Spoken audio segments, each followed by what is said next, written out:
Well, good evening, Brennan, and welcome to the Lodge Hope of Karachi, number 337, our lockdown lecture series, Zoom meeting number 43. And on behalf of the office bearers, can I wish you all a very happy Christmas. I won't just yet wish you a prosperous new year because we'll be meeting again next Tuesday. But I hope that the big chap with the white beard and the red and white hat is very good to you all this coming week.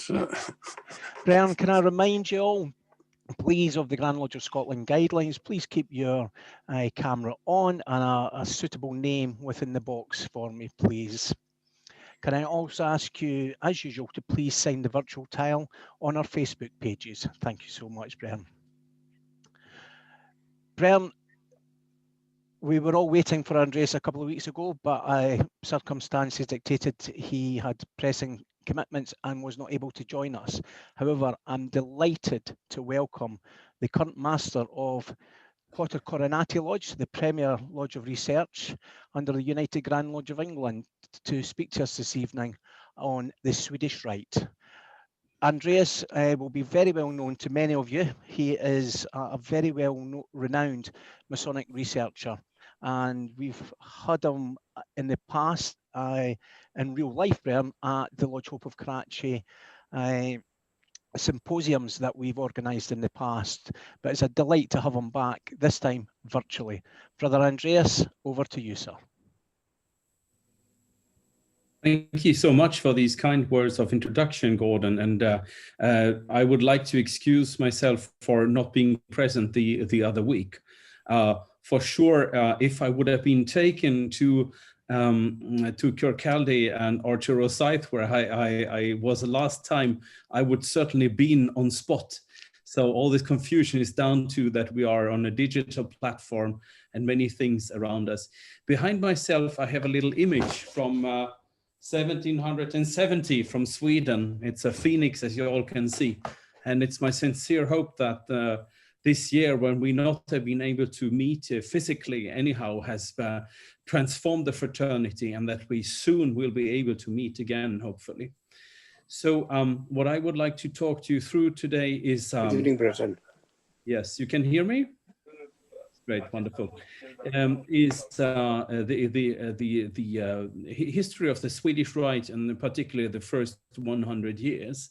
So I'd like to share my screen, Gordon. I don't know if I'm able to do that. You should be able to do that, Andreas. Yes, let's see. Here we go. Here we go. And then let's take this here. Right. From the beginning. Okay, so I hope you're able to see everything right now. So I have been calling my presentation the Swedish Rite: Ideas, Tradition and Future, because many people are not very knowledgeable about the Swedish Rite, and they ask me both about where does it come from and what do you see as its future potential. So the images that you're going to see in this presentation tonight are individually put together from my personal collections and from often different libraries and archives across Europe. So you won't see them anywhere else. I'm a professional academic, as you might know, a full professor in the history of sciences of ideas. I'm currently attached to a university in Germany called Erfurt. I'm also the worshipful master of Quarter Coronati, as Gordon said, and member of the Swedish research lodge called Fridtjof Eklöf. And I carry degree 10 in the Provincial Lodge of Skåne in southern Sweden. Why I put my name in the order as well on the first slide is that relates to the history of the Swedish Rite. And I will tell you more about that peculiar name and how we name ourselves in the Swedish Rite in a while. So what I will be talking about today is I give you a quick definition of what the Swedish Rite is. I provide you with an historical background. I will talk about its dissemination, degree structure, and say some words about its meaning. I will send you the presentation after this lecture, Gordon. So it's at your liberty to share it with the people who would like to have it. But if then, I don't want you to disseminate this lecture without reference to what we have been doing here today, which is the lecture on the Swedish Rite and the PowerPoint presentation I'm presenting to you tonight. I'd also like to share with you some how my own research into Freemasonry was channeled into this little booklet. I was very happy to be on the list of recommended books of the Library and Museum in London, where they said about this book, no words are wasted, and it's very short but excellent book by historian Onnerfors, the best starting point for anyone's investigation to the subject. Well, saying that in front of such a knowledgeable panel of people like you tonight is, of course, very risky, but I hope that you will have the possibility to look into that book sooner or later and share your viewpoints with me, what you think about what I have to say about Freemasonry. But let's now jump into the presentation and to provide you with a short definition of the Swedish Rite to begin with. Well, the Swedish Rite is the name of a coherent and successive degree structure in Freemasonry, which has 10 degrees and 3 progressive phases. So unlike other rites, we are a comprehensive rite where you would get from the first to the last degree in the same system. What are the first 3 degrees are called the St. John's degrees. What we call the degrees 4 to 6, we call the St. Andrews or Scottish degrees, which certainly, considering my audience tonight, will be of interest to you. Why we do that. And then after that, we have the next and final level called from 7 to degree 10, which are our chapter degrees. And in fact, we have a Grand Officer degree that is the degree 11, which would correspond to the 33rd in the ancients, except the Scottish Rite. We don't know so much about the origin of the Swedish Rite, actually. We know that the first set of rituals came from Switzerland, from Geneva, or from northern Italy and Florence, but we have no clear understanding yet of where the rite came from, and I will talk about that later. Sweden received a French constitution in 1737 and in 1752, which then was confirmed by the moderns in 1771, and our rite has been principally unchanged since 1800. And was in place since 1760. What is special with the Swedish Rite is that it requires Christian denomination, and it is practiced predominantly in the Scandinavian countries and in a variety, an older variety in Germany, and from there in extension also in other countries. For instance, in Riga and in the Baltics, where there exists a German lodge of the Swedish Rite. What is more characteristic of the Swedish Rite? What you can see here is the lodge room of in the Grand Lodge building in Stockholm, which is in Båtska palatset, as it is called. Other features of the Swedish Rite is that every degree is enacted in live performance with individual group initiations. So we have 10 degrees, but every candidate is going through all the degrees in practical degree work. And on average, it takes 1 or 2 years to go through each individual degree. So if you are keeping up with presence, you will go from the 1st to the 10th degree within between 10 and 20 years. Worshipful masters in our rite are elected on a 5-year term. So there's no automatic progression of offices. And that is a huge difference, of course, to other rites, because here our worshipful masters have really the chance to do something in the term they are elected to the office. In the Knights Templar degree, every member chooses a shield with a symbol, motto, and name, and he receives a ring. And I'm going to say more about that later. We have about 16,000 members in Sweden and Finland. Finland was part of the Swedish realm until 1809, and we have since 1923 again a branch of the Swedish Order of Freemasons in Finland. We have around 8,000 members in Denmark, 16,000 in Norway, 3,500 in Iceland, and then in the variety practiced in Germany, 3,500 in Germany as well. So let's look at this table here, which compares the different degree systems. It is taken from the Finnish Grand Lodge, which actually is an ancient and accept, no, which is an AF and an AM system constituted from the United States. But you will understand how the degrees compare here. To the left, we have the York Rite. In the center, we have the Scottish Rite. And to the right, we have the Swedish Rite. And here you can see what we said before, what I said before, that we have we're corresponding when it comes to 1, 2, 3. When it comes to 4, 5, 6, it would correspond between what happens in the ancient accepted Scottish Rite between the 4th and the 18th degree, and in the York Rite up to the Royal Arch.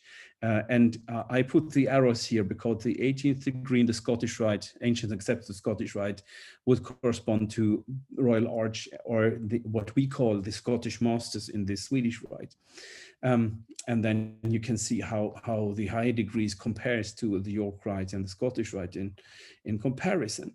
So what is important to have in mind, that we have a solution that fits for all levels in Freemasonry. I frequently make the joke that we have an IKEA system, in the sense that if you buy into our system, you will get everything of it, and you will be a member of one organization throughout your lifetime as a Freemason. Let's see. Yeah, when I'm talking about the Swedish Rite, the question, of course, comes up about Scandinavia and how things are actually, how things have developed in our part of the world. And therefore, it's important to put this map on as well on display, because I'm going to talk quite a lot about that. So what you can see here is a picture of, or a map of Sweden, where in the middle you have Sweden, and to the left you have Norway, and to the right you have Finland, and then down in the southwest you have Denmark. But it is important that when I'm talking about the historical development, Sweden still was in possession of a tiny bit of land in the German Empire. So Finland was part of the Swedish realm until 1809. Norway and Sweden had a political union between 1814 and 1905. Denmark was united with Norway until 1814. Iceland was Danish until 1944, and Swedish Pomerania on German soil was a Swedish dominion until 1815. And that is important when you consider the development of the Swedish Rite in Scandinavia. Because basically Sweden, Finland, and Denmark, Norway constituted two great powers that shared power across Scandinavian space. But let us now go to the foundations of the Swedish Rite. The first initiate was Count Carl Gustaf Tessin, who lived until 1770. He was an ambassador to France and Germany. He was a writer and politician. And this is the place where he was initiated, and in a private palace of a Swedish nobleman in Stockholm. And the first initiation took place in 1735. That says already a little bit about, this sets already the stage for the first phase of development of Freemasonry Sweden, which is, it happened among the high aristocracy, and it happened in connection with France. Because many Swedish Freemasons were initiated in France. Sweden was, despite of the fact that France was a Catholic power, Sweden was in a strong alliance with France since the 30 Years' War. And I guess it is the same feeling that when people understand that Scotland and France have had quite close political connections, because that united Sweden with Scotland in a sense. And therefore, it's also not a surprise to see that the lodges into which the Swedish noblemen in Paris were initiating into were those of the exiled Scottish Jacobites. So the first warrant that was issued to Swedish Freemasons, to Carl Friedrich Scheffer, who we see on this image, was signed by Charles Radcliffe, or the Count of Derwentwater.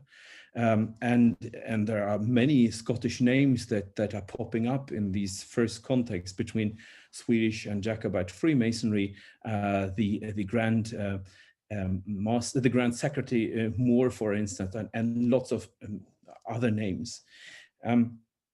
So these are the first rules and regulations that Sweden received, or yet another member of the Swedish high aristocracy received, Count Axel Fredesbarre.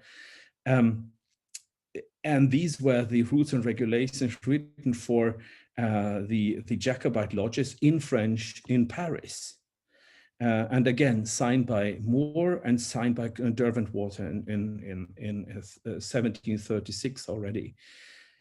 So the start of Swedish Freemasonry is located into a kind of sympathy with the agenda of the Jacobites, and it continues on that note with the early history of Swedish Freemasonry.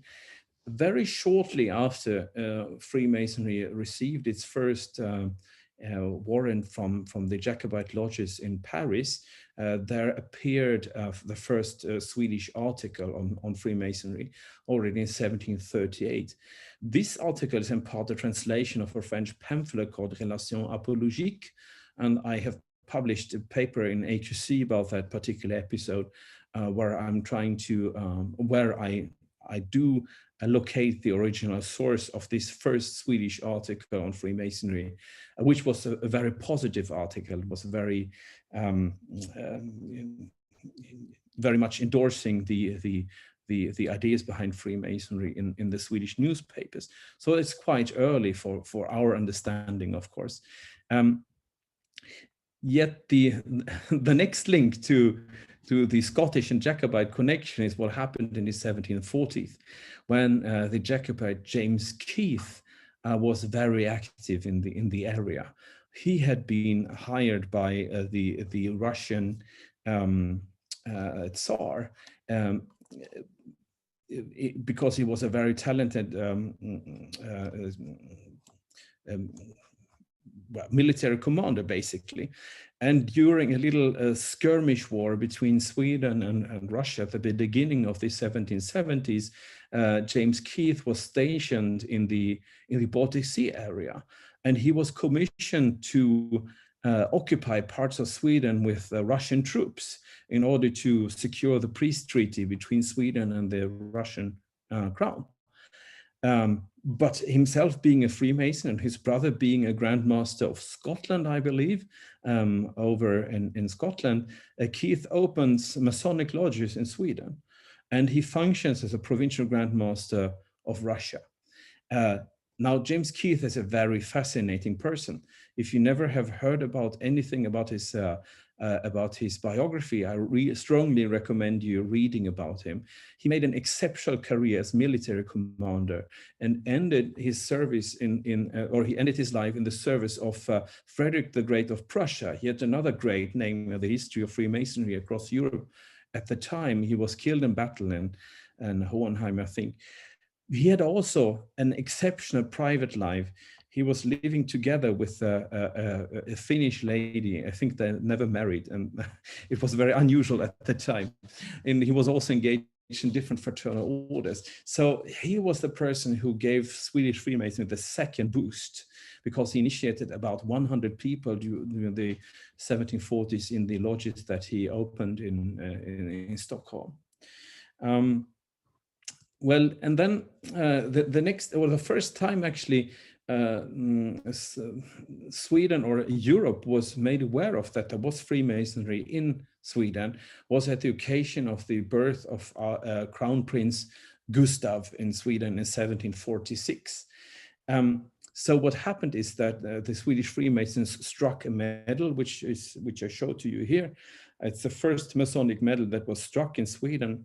And the Grand Master of the Grand Secretary of the Swedish Grand Lodge, Höpken, read a speech at that occasion that also was printed in the newspapers across Europe as a sign of that Sweden soon would, or that the Swedish Freemasons welcomed the birth of this crown prince from a new dynasty that had come to Sweden.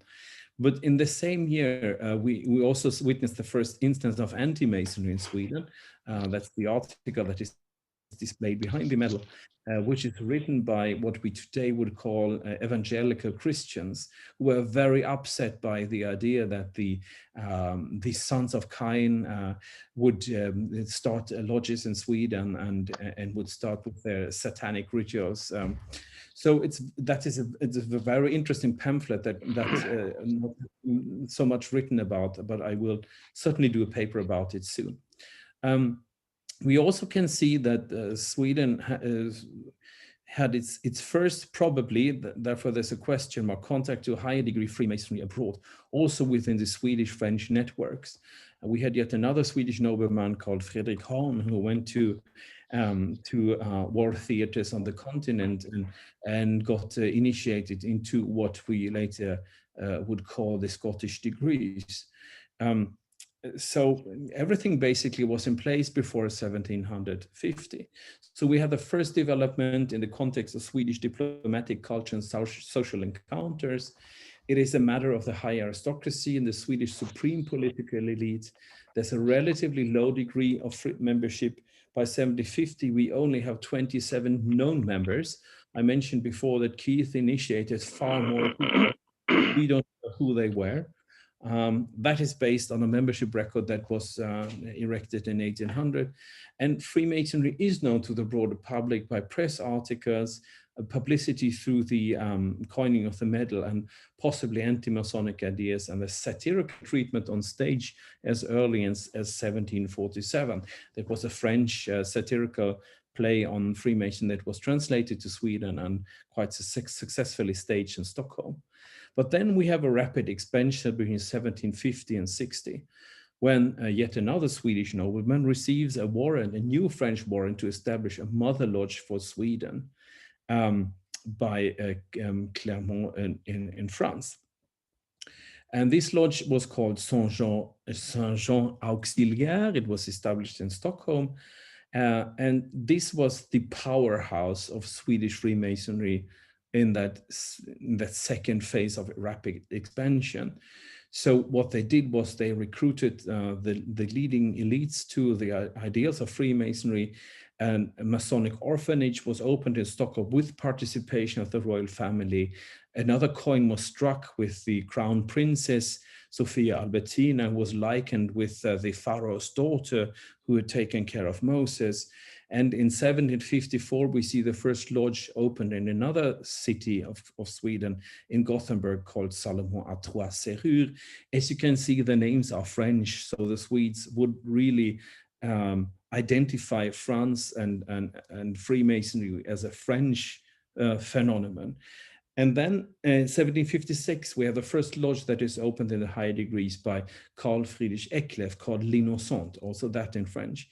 And Eklef clearly got his rituals for that from a rite that was already very well developed and organized, because he basically could translate all that stuff to Swedish and push a button and it would work. And they are very, very beautiful, these higher degrees that were worked back in time. The first chapter degree Eklef established in 1759. The chapter lodge was called L'Illuminé, again a French name, of course.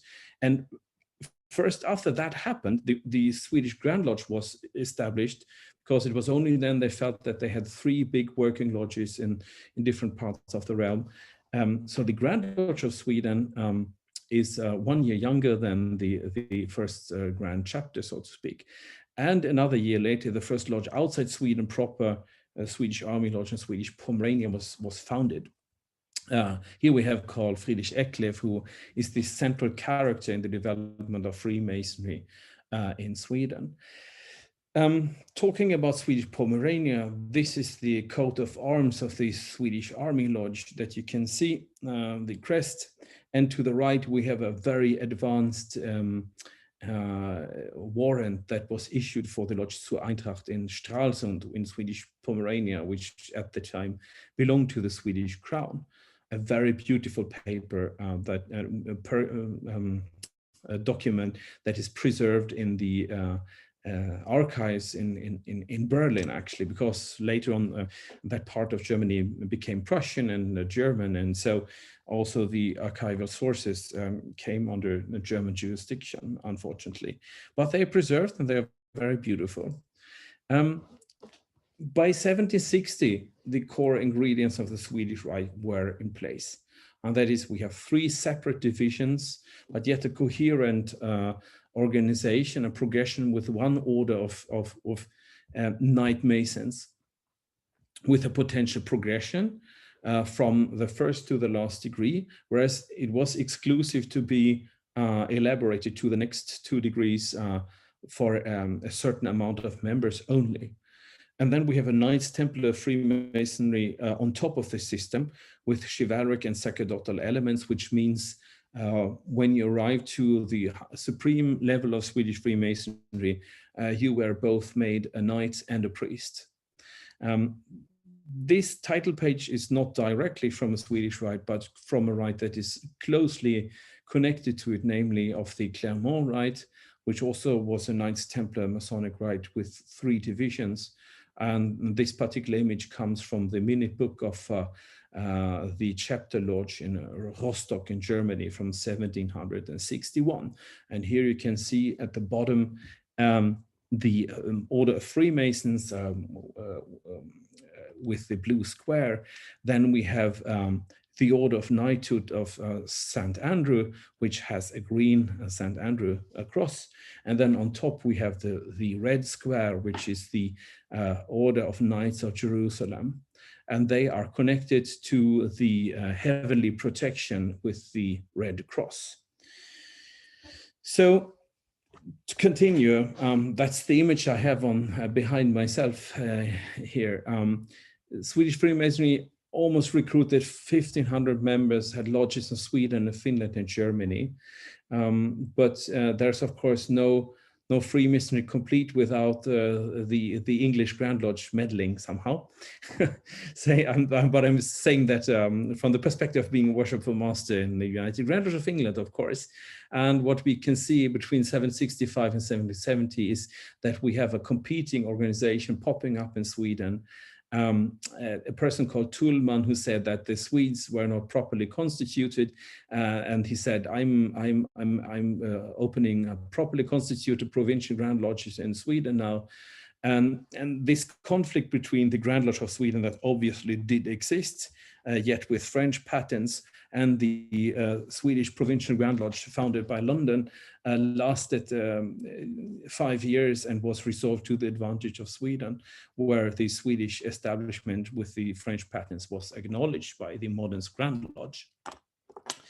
Then we have, of course, the important date of 1764, when the strict observance enters the stage of continental Freemasonry. And I will come back to that, which was yet another system with 3 levels where the Knights Templars degrees were on the top of this 3-partite system.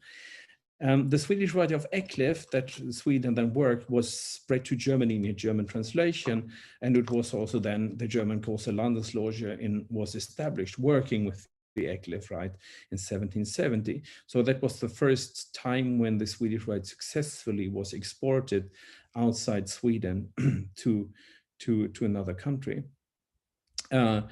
And a Templarian clerical chapter is established in Wismar, which also belonged to the Swedish realm. And that was done by a person called Johann August Stark, who those of you who know about the history of higher degree Freemason in Europe of the 18th century certainly recognize. Johann August Stark had been an employee in Russian service. And he had most likely come from Russia with a version of the so-called Melisino Rite, which is yet another higher degree system with very mystical elements. And when he came to Wismar in order to start the local school, he started a branch of this Russian Melisino Rite there and united with his strict observance. And this is important because from Wismar, which belonged to Sweden, and from the Templarian clerical chapter system, lots of influences came into the Swedish Rite as well. Then we have a phase of consolidation. The person you see here is Duke Charles of Pseudo-Romania, who later became King Charles XIII, King of Sweden between 1809 and 1818, and the first king of the Swedish-Norwegian Union between 1814 and 1818. He was a Grand Master of Swedish Order of Freemasons for more than 4 decades, between 1774 until 1818. And he is the person who most definitely belongs to any understanding of what the Swedish Rite is and not, because he devoted most of his time that he did not spend in politics or culture, that he was very much interested in a reform and the leadership of the Swedish Freemasonry and the Swedish Rite. He was at one stage very interested to unite with the strict observance that had been developed on the continent, but they split in 1780. It's a very long and complex story. Many Masonic historical works are telling you exactly why that happened. But the point is that the Swedes actually believed that they had received a patent from the pretender in Florence to be the heads of the historical order of Knights Templars, and that they, by that authority, were perfectly right in establishing their own Templarian Masonic rite. Duke Charles' brother, the King Gustav III, who I was talking about before, who was that crown prince born in 1746, had met with the pretender in Florence and received a patent in which he allegedly then transferred his authority of Grand Mastership to the Swedish crown. With that document, Sweden really started to become an independent Masonic rite and set to the strict observance that they did not need them anymore. And one token of that new authority was that they established the so-called 9th province of the order, so the Knights Templars, and expanded into the Russian realm. And what you can see here is one of the most beautiful Masonic patterns that I know of during the period from the Swedish Rite, where Duke Charles establishes the Russian province together with, let's see how many there are, but at least a dozen, 14, 15 Russian lodges that basically accept his authority. And we had also Russian members of the Swedish chapter in Stockholm who basically signed up to the idea that they now would become a part of Swedish Freemasonry in the 9th province. This is a very interesting episode. Unfortunately, due to political reasons, this union between Sweden and Russia did not last very long. And also there were other Masonic organizations already operating in the Russian realm. For instance, the German Grand Lodge, and for instance, the moderns as well. So this was a recipe for a typical conflict in Masonic diplomacy. But the Swedes attempted to do it. The long-term consequence of this is, however, that if you read the beginning if you read the beginning of my book, but if you read in War and Peace of Tolstoy, there is a scene where the candidate Pierre Bezukhov is initiated, and when you read that, you don't really recognize what kind of rite that is unless you are a member of the Swedish Rite, because then you start to understand how it was thought. And I will show you some pictures in a while. Right. So apart from the dissemination to the Russian realm, we had a Swedish lodge that was opened in Canton in China, because Sweden had trade in East India and in Saint-Barthélemy in the Caribbean. And these are 2 documents from these 2 lodges. The lodge in Canton called Saint Elizabeth, and the lodge in Saint-Barthélemy in the capital was called Gustavia, because it was this tiny, tiny Swedish province, was actually called La Sudermanie, after the Swedish Grand Master. And this is the seal of that particular lodge. During the 1790s, there is a crisis of Swedish Freemasonry and the reform. the political tensions between Sweden and Russia erupt in a Swedish-Russian war that was started unconstitutionally, which in the end leads to the assassination of the king and Freemason Gustav III by opponents among the Swedish nobility. And what happens after his death is that Duke Charles governs the country because the son of Gustav III was not old enough to be crowned. So, and during that period, Swedish Freemasonry decreases. You can see that the membership developments. But after the new king is crowned, Duke Charles leaves Sweden for continental travel and engages in a major ritual and organizational reform of the Swedish Rite into its current practice. Here you can see the signature of Charles, who always added a little cross to his signature to denote that he was a Templarian Freemason. And to the right, you can see the coat of arms of a lodge in Greifswald that was called Karl zu den drei Greifen, that he received a patent from Duke Charles. Yes. In 1800, after Duke Charles had engaged in this major reform, we received our first printed rituals. And these were only disseminated among the members of the Swedish lodges. They were not sold anywhere. They were not available outside Swedish Freemasonry. And another joke I normally do is that when people ask me why is the Swedish Rite so secretive, I say, well, it's in Swedish, you know. So not so many people are able actually to understand what we do, apart from our Scandinavian brethren, of course, who have the rituals in their own languages. But that doesn't help so much for people living outside Scandinavia. For them, it sounds like a strange language in Game of Thrones. And that, together with our secrecy that we preserve until this day, makes, of course, that the rituals of the Swedish Rite are basically not disseminated outside Freemasonry. But they were printed because Duke Charles wanted to standardize the rituals. He becomes the King of Sweden and Norway, and in 1811 he founded a Masonic State Order of Merit, which is called the Order of Charles XIII, still around in Sweden, and still every year a number of people receive this order by the Swedish king, actually. Between 1814 and 1905, Norway and Sweden formed the political union, and the Swedish Rite is introduced to Norway, which is yet another expansion. Then we have a new dynasty in Sweden, headed by a French general, Jean-Baptiste Bernadotte, or Charles XIV. He becomes the king of Sweden, and in the 1860s, the Swedish Rite is introduced to Denmark.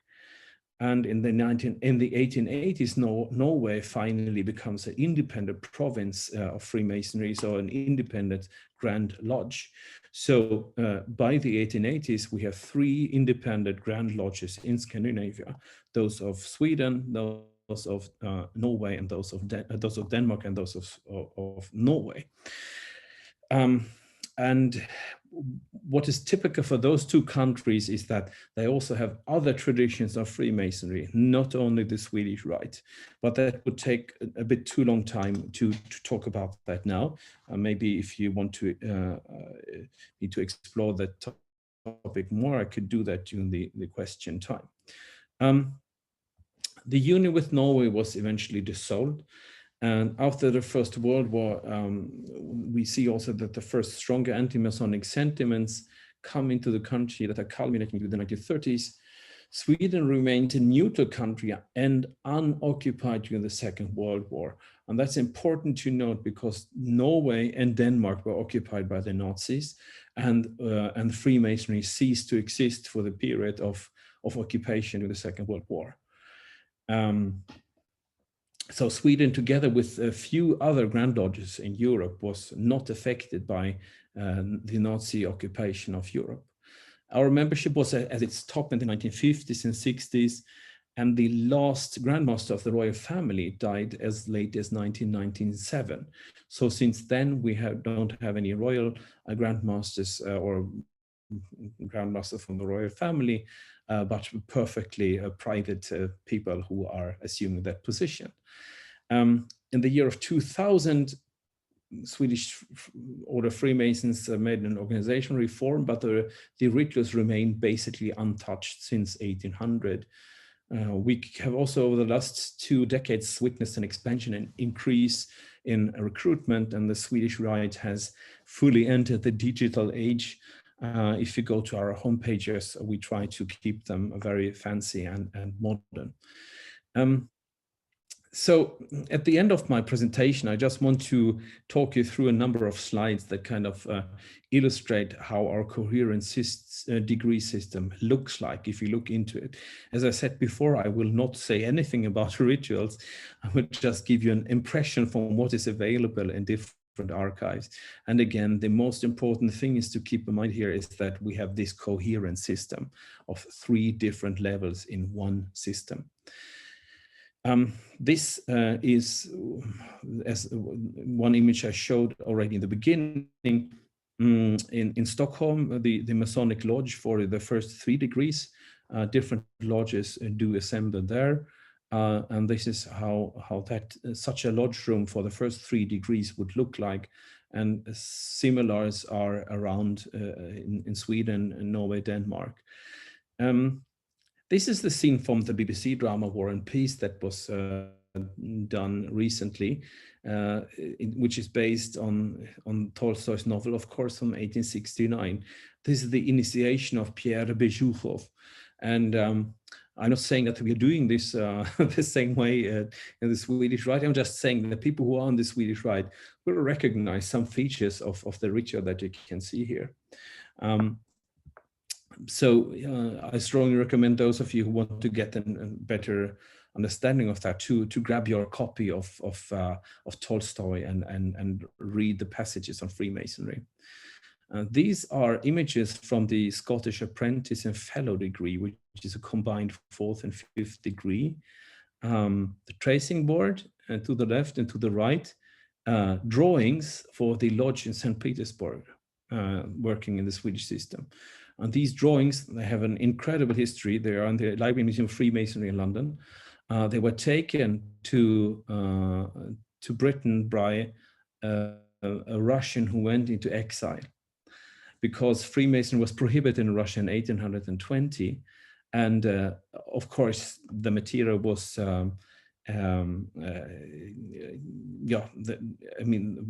what could not be preserved was seized by the state. But these documents from the Swedish lodges in St. Petersburg managed to get out of the country. And this is an original picture from the lodge interior. The same applies to these pictures here. What you can see here is the tracing board for the Scottish Master's degree, which follows the European development, and to the right, an image from the Scottish lodges in St. Petersburg, and down to the right, the sign of the Worshipful Master of this first Swedish Scottish lodge in Stockholm. If you look at the jewel, you will recognize it because those of you who are knowledgeable in your Russian history will recognize it because there is an Order of St. Andrew in Russia, and it has a very similar a token like our jewel actually. This is some examples of the interior design of the chapter degree 7 in Sweden, again from the lodge in St. Petersburg. And here we have a drawing that was made by a Swedish Freemason, Carl August Ehrensvärd, which is called the Chapter in the Order of Freemasons. And again, I'm not saying that we are doing things like you can see it here on the picture, but I can just say that those of you who know the Swedish Rite, have visited this, will recognize what you can see on this picture here. And this is in the Swedish National Museum in Stockholm, this picture by artist Ehrensvärd. So many people ask me, how is it to be a member of the Swedish Rite, and they ask me about this with our Knights Templar degree. So I will finish on that note a little bit. And as I told you before, we are continuing a tradition since the 18th century, where we in the 8th degree will have to choose a name, a symbol, a motto, and put all these together in the crest.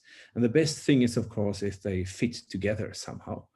So I spent a lot of thinking about what I would like to have on my crest.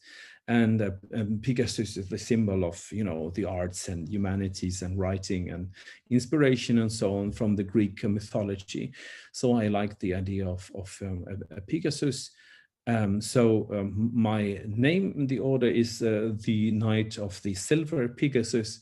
And what does a Pegasus do? And I think what is characteristic of myself, well, I like to move forward. So I chose the motto Semper Promovo in Latin, which means I always move forward.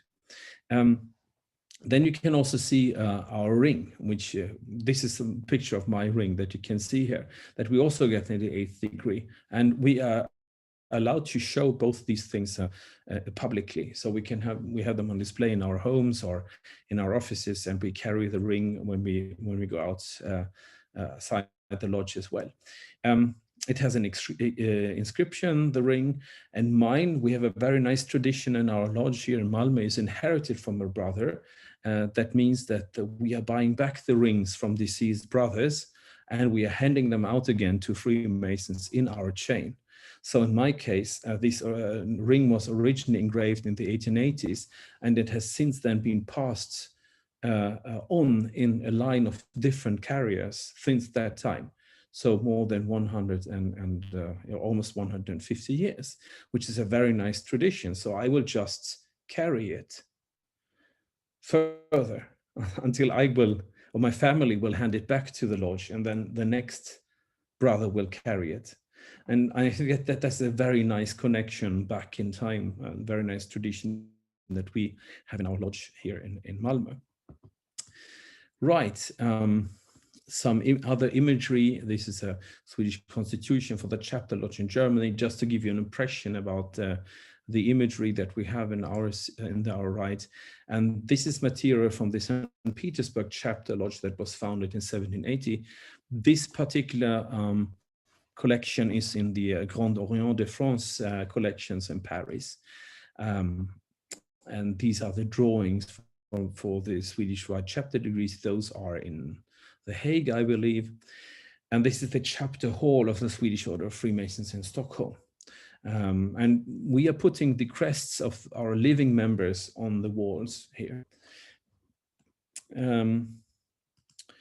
Yeah, summing up my lecture then, what could you take away from today? Well, the core ingredients is that we have a three-partite structure in the Swedish Rite, and that this was already in place in 1760, and that it was this version that was exported to Germany as the so-called Eklef Rite.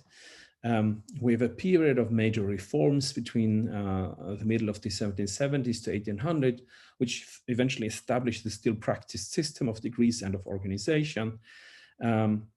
After 1815 and 1905, we have almost no international dissemination of the Swedish Rite. So we don't have any other branches around, apart from those lodges that are established from the German Grand Lodge in other countries. We demand a Christian denomination as the basis of the membership. We carry out a live performance of individual degrees. And we believe that the potential for the future of Swedish Freemasonry or Swedish Rite is that we offer a connection to the cultural heritage stretching back, in our case, 250 years. We have a commitment to a clear message, and what we put into the center of the experience of being a member of the Swedish Rite is the ritual, which is to us extremely important. So, and if you want to have some more reading, I have provided you with some links that you can access to the different Grand Lodges around Scandinavia and also of Germany. And recently I presented a talk at QC Lodge called Masonic Diplomacy in London around 1800, the interactions between Swedish and English Freemasons in times of crisis, which is on YouTube, and also the paper is on the website of QC Lodge, which delves deeper into the diplomatic relations between Swedish and English Freemasonry at the time.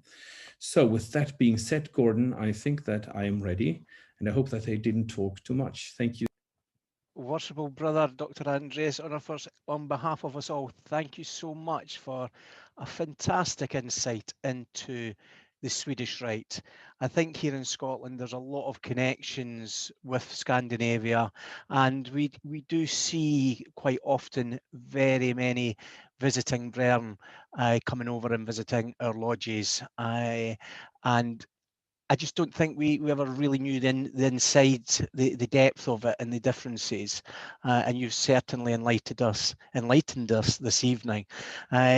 So much so, there is a good few questions in the chat for you. And I do notice a couple of hands up, and I will come back to the hands once I've went through the questions in the chat box. But Andreas, thank you so much. So let me get to the first one. So from Brother Aubrey down in Chile, are French names still used in Swedish lodges? And if not, when did they stop using them, and why do you think that was the case?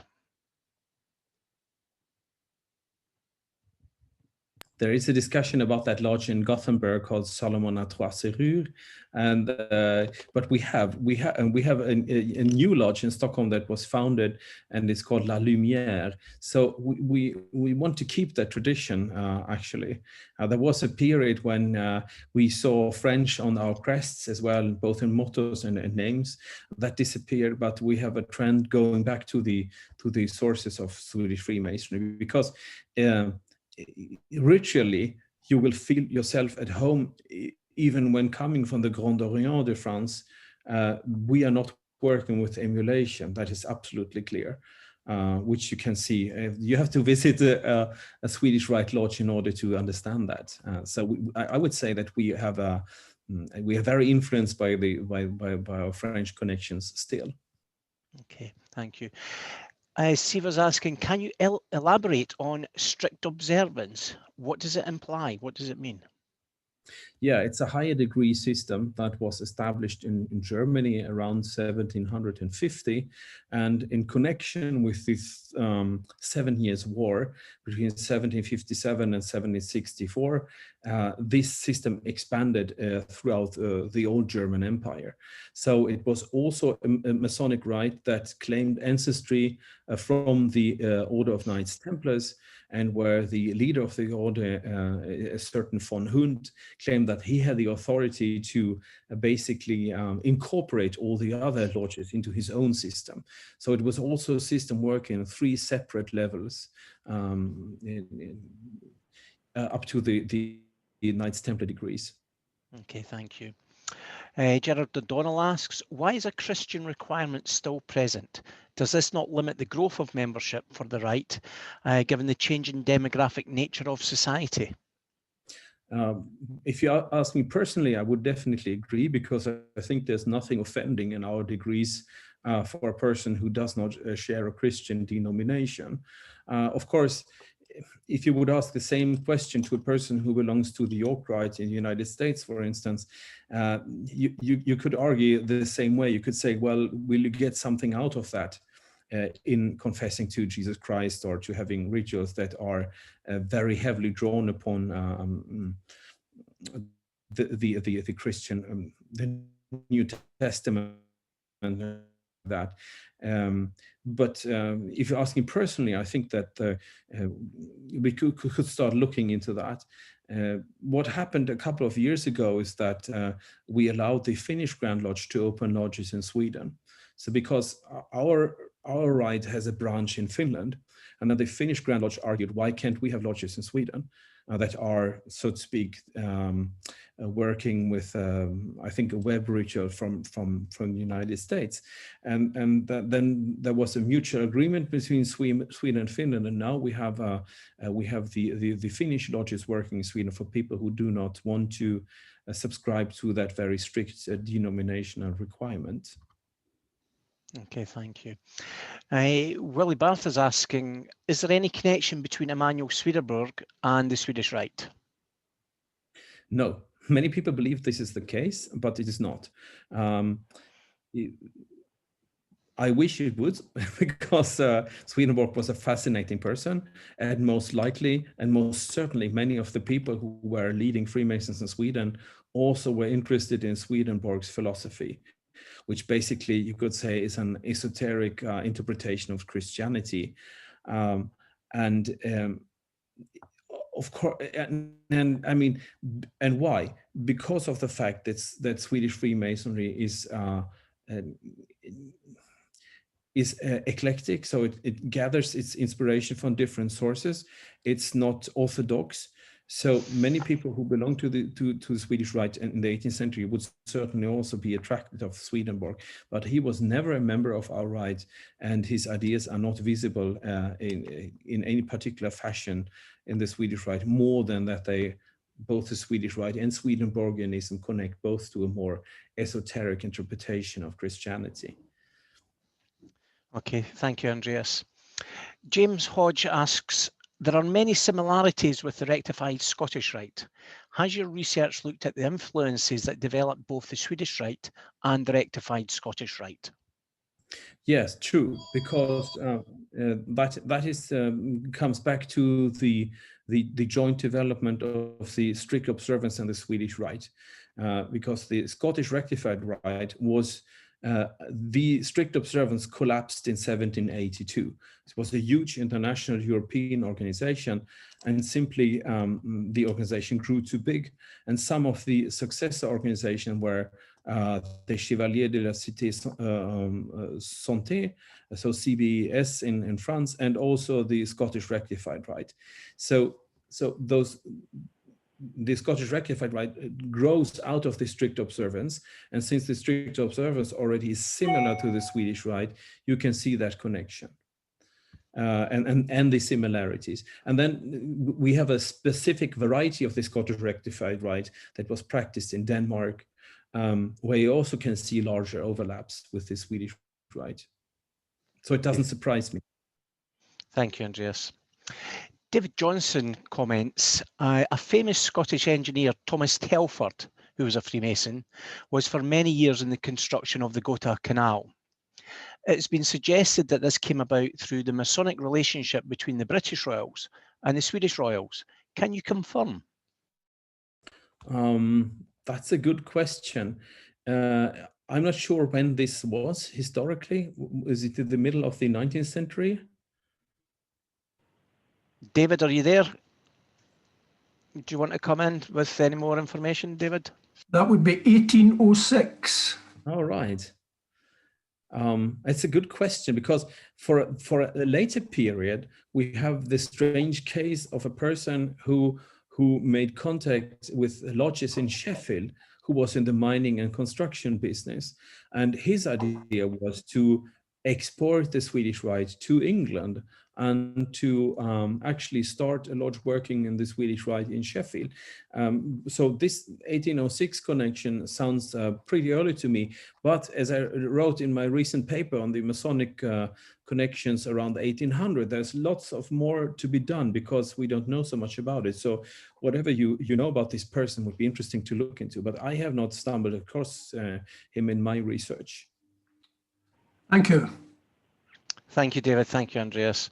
Brother Finlay Ross comments that the lodge rooms are stunning, and I think we'd all agree to that with the photographs that you've shared. Eagle Earl Mortensen states, Catherine the Great banned Masons in Russia. Can you expand on that, Andreas? That's a good question. I'm not sure that this actually happened that early. and because the ban on Freemasonry came definitely in 1820 first. But there's a lot of things going on in the revolutionary era, because as you know, Freemasonry was accused of lying behind the French Revolution. So there might have been a ban that was placed on Freemasonry in Russia already under Catherine the Great. I'm not aware of it, but the definite prohibition in Russia comes at the beginning of the 1800s. In 1820. Okay, thank you. There's a comment from Brother Ian Walsh. Some aspects mentioned re the KT degree seems to resonate with aspects of the Royal Order of Scotland. Is it just me, or do you agree? And I'm assuming that you may or may not be aware of the degrees of the Royal Order of Scotland, Andreas. Well, I do. There is a certain compatibility, and there might be an overlap in origins as well when it comes to the higher degree systems. If you know, Jan Snook also has been to your lodge.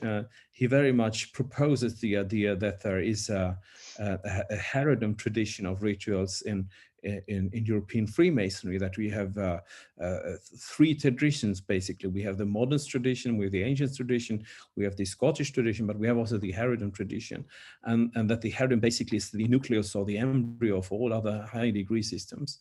And this is not easy to prove, his thesis, but there might be overlaps. And as I said, we don't know so much about the formation of the first higher degrees in Europe.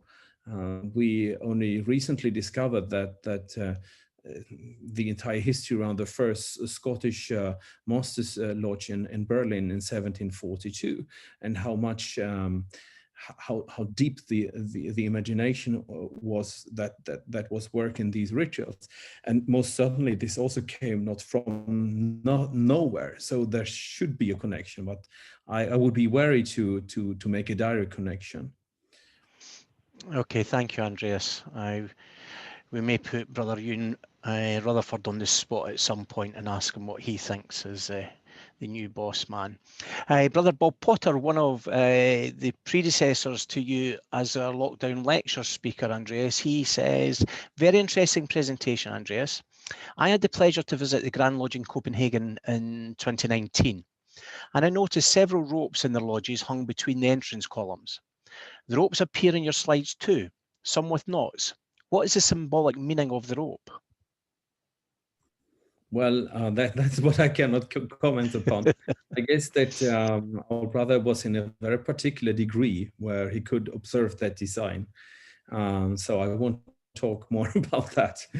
But he can write to me personally, and I will share my views upon that, or my knowledge rather about that. Okay, thank you. There you go, Bob. Another pen pal for you, sir. Dear Brother Andreas, thank you a lot. It's great. I think it's interesting to hear about the difference between the Swedish Rite and Zinzendorf system differences. Yeah, the differences are mainly, I frequently say it's like two old operative systems. It is the same operative system, but you can do more things in the Swedish Rite than in the Zinzendorf Eklef Rite. So basically what the Germans did, they preserved the older operative system and continued to work with that until the Second World War, basically, with some modification that they put in place in Germany as local adaptations. But then what happened since the Second World War is more troubling, because if you think of that, an entire generation of Freemasons in Germany was knocked out by the Second World War, and that they had no access to their rituals because they had been seized by the Nazis. So many German Freemasons came together after the Second World War and kind of tried to remember how they worked the ritual, and some parts of the ritual they did not find appropriate anymore because of that tainted history of Germany. And so on. So, I mean, what is practiced now in Germany is also not entirely what was practiced in Germany 100 years ago. and that we also have to remember. So it's a complex image complex comparison. What you can say is that the German Grand Lodge rituals, of course, the Landeslodge rituals, are an older version of the Swedish Rite, but that you also would recognize yourself. That's why I do this joke about the operative systems. Okay, thank you, Andreas. Stevie Chalmers comes back in to talking about Brother Telford. In 1806, English craft was in a mess, only sorted in 1813 when UGLE was established and claimed to be the Premier Lodge. So he believes it's unlikely Brother Telford was involved in Sweden. Yeah, interesting. Well, as I said, I have traced some interesting connections that we didn't know of previously for my paper that I presented in November. So, and I would be happy to look into that again. And if I find any English connections, then, or English-Swedish connections, I'll let you know. Thank you, Andreas. There's a couple of comments in the chat box from some members of the Swedish Rites, and one of them, Eagle, is saying this was written in Acta Masonica, and then it was elegant first as a regular one. Can you explain to the Scots amongst us what Acta Masonica is? It's a Swedish, the yearbook of the Scandinavian research lodges, Acta Masonica Scandinavica, which is, I cannot recommend it to an international readership because it's in Scandinavian languages, but it has been a long hope of mine that we would pick out the good architects over the last 15 years and make an English book out of it, because there's a quite huge interest in what we are doing outside Scandinavia as well. Yeah. Stuart Cleland asks, what role, if any, does Gustavus Adolphus of Sweden play in the Swedish Rite? Is there a Lion of the North mythology involved? No, not at all. We have no such signs in the Swedish Rite at all, which you might find is strange, but it has to be explained against the backdrop that Sweden in the 18th century had very many different fraternal orders, and that there were other orders who were working with the national mythology. And in Swedish national mythology, Gustavus Adolphus and the entire myth about the Lion of the North plays an enormous role. So you would have more patriotic orders in Sweden who would work with the entire mythological account of the Swedish history, and Freemasonry basically could keep outside of that area. So we have other very patriotic orders who were kind of, they were dressing up like Vikings and using runes and connecting back to heathen times and stuff like that. But the ritual development in Swedish Freemasonry was never affected about that wave and taking in national mythology. If I would compare to Scotland, for instance, I mean, then I would ask you, like, oh, is there any traces of Ossian and the Highland, poetry in your Freemasonry? There might be, I don't know. But I mean, in Sweden, we didn't have that influence at all. Freemasonry developed on its own and disconnected from the national mythologies. Okay, thank you, Andreas. We do have a hand up in the audience. Therese, do you want to unmute and pose your question? Hello, Andreas. Thanks very much. It was an amazing talk, and I'm looking forward to coming, if you would accept visitors, to visit you, of course. Sure. One quick question. As the way I understand it, what we consider as being craft and beyond the craft is sort of amalgamated into one in the Swedish Rite. So you mentioned that the top degree, basically the so-called 33rd, 11th degree, it's Knights Templar with a priestly tone to it. Does that allude to the Knight Templar priest? Are you familiar to the ritual? Are there any similarities? I don't know. I can't answer that question, but I definitely see the connection, because you have the same idea in the ancient accepted Scottish Rite and also in the York Rite, that there's a fusion of these two ideas of priesthood and chivalry. But when it comes to the details of the rituals, I cannot provide you with an answer. Yeah, if there are, absolutely understandable. There are any I mean, overlaps, yeah. But it is also the fact that we have the triumvirate of the priest, the high priest, the king, and the scribe, the prophet. And all of these are sort of united because you have the warrior noblemen, the knights, and then you have priests, and then you have the scribes who brought it down to us. Anyways, I'm just trying to find the parallels. I'm sorry if I was a bit out of line. Thank you so much. Yeah, it was amazing. Thank you. Thank you, Sotirius. Thank you, Andreas. And on that point, Bren, I will once again, on behalf of the Lodge Hope of Karachi and all our guests, thank you, Worshipful Brother Andreas, for a fantastic insight into the history and development of the Swedish Rite. Brethren, as I announced last week, we will keep the lockdown lectures going during the Christmas period, mainly because the new tiers that are being placed on us, and just to ensure that we have got that connection through that long week in between Christmas and New Year. So I'm delighted to announce that next Tuesday, Brian, we will have with us the Honourable Adam Bruce, who is the master of our sister research lodge, Sir Robert Murray in Edinburgh, and he will talk to us about Sir Robert Murray and the new system of the world, and potentially connect that to what he does in his day job as well. For those of you who may not be, who don't know who Adam Bruce is, it would surprise me if the Scots don't know who he is, but for some of our overseas brethren from the brethren from England and Ireland, he is the son of brother, the Earl of Elgin, past Grand Master of the Grand Lodge of Scotland, but more importantly for us in Fife and Kinross, he's our past Provincial Grand Master, and we like to think that that takes precedence at times, and I can see the boys from Perthshire, East and West shaking their head there, but so can I, on behalf of the Lodge Hope of Karachi and our office bearers, wish each and every one of you a fantastic Christmas when it comes at the end of the week, Brian. Please enjoy yourselves, whatever you can do during these lockdown restrictions, and only have one or two tipples, some of you, please. Brian, at this time, please unmute yourself, give your very best thanks to Andreas.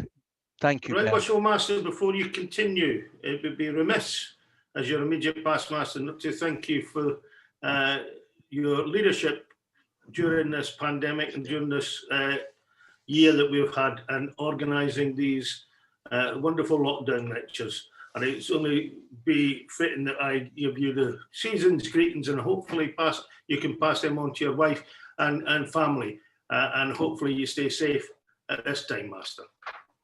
Thank you very much, immediate past master. Here. Andreas, it was wonderful. Thank you. Well said, Nobby. Well said, Nobby. Brian, I give you a speaker for this evening, Brother Andreas Onnerfors. Thank you. Well done, Andreas. That was excellent and well said, Nobby. Absolutely correct. Well done. Cheers, mate. Catch you next week, lads. Bye. Thank you, Gordon. Thank you. Bye-bye. Thank you. Stay safe. Bye. Merry Christmas, brother. Merry Christmas, everyone. Merry Christmas. Bye-bye. Merry Christmas to you all. Stay safe. Merry Christmas, everybody. Bye. Merry Christmas, Likewise here. Stay Merry safe. Christmas, everybody. Merry Christmas, everybody. God bless us, everyone.